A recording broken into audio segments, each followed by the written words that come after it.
जो लोग कहते हैं कि क्रिश्चियंस लोगों का माइंड वॉश कर देते हैं चावल की बोरी देके राशन देके, तो आइए इस लड़की को हम सुन लेते हैं।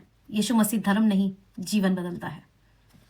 जुमान अलकवासमी, आपकी शादी एक बार गाजा के अंदर हमास के एक सदस्य से हुई थी, लेकिन आगे जो हुआ वह एक ऐसी कहानी है जिसे आपको सुनना होगा विश्वास करने के लिए। मैं नास्तिक नहीं बनी, बल्कि हर दिन प्रार्थना करती थी, भगवान अगर आप हैं तो मैं आपको जानना चाहती हूँ, मैं आपसे मिलना चाहती हूँ, क्योंकि मुझे अंदर से पता था कि ईश्वर है। मुझे विश्वास नहीं होता था कि यह ब्रह्मांड सब कुछ। और जब मैंने ईश्वर से प्रार्थना की, उन्होंने मेरे बच्चों को बचाया जो मरने वाले थे। मुझे पता था कि ईश्वर है और मैंने प्रार्थना शुरू की। मैं बहुत रोई और उस रात मैंने कहा, भगवान अगर आप हैं तो कृपया मैं आपको जानना चाहती हूँ, मैं आपका नाम पुकारना चाहती हूँ, मैं चाहती हूँ कि आप मुझे बचाएं। और उस रात मैंने सपना देखा जिसमें मैं अपनी माँ के साथ थी, जिनका 2005 में देहांत हो गया था और ये 2014 की बात है। मैंने अपनी माँ को देखा और हम बालकनी में बैठे थे और चांद बहुत बड़ा था और हमारे करीब आया और मेरी माँ ने मुझे चांद देखने को कहा और मैंने यीशु का चेहरा चांद से निकलते देखा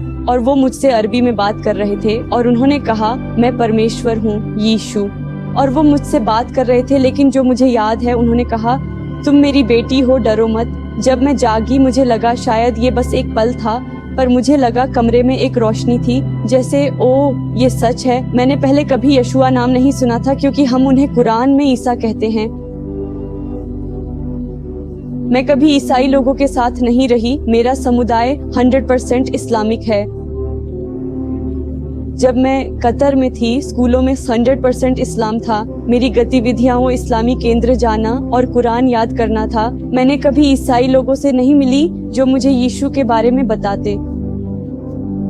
किसी ने मुझे पहले उनके बारे में नहीं बताया, पर जब मैंने उनका नाम सुना, मुझे लगा ये सुंदर नाम है और वो एक सुंदर परमेश्वर हैं और मुझे अपने दिल में शांति मिली। पहली बार मुझे लगा कि कोई मुझसे प्यार करता है, जैसे ओ कोई मुझसे प्यार करता है, क्योंकि मैंने अपने परिवार से कभी प्यार महसूस नहीं किया। मैं उनसे नफरत नहीं करती, मैं अपने परिवार से प्यार करती हूँ, पर मुस्लिम होने का मतलब है कि आपके पास शांति नहीं है।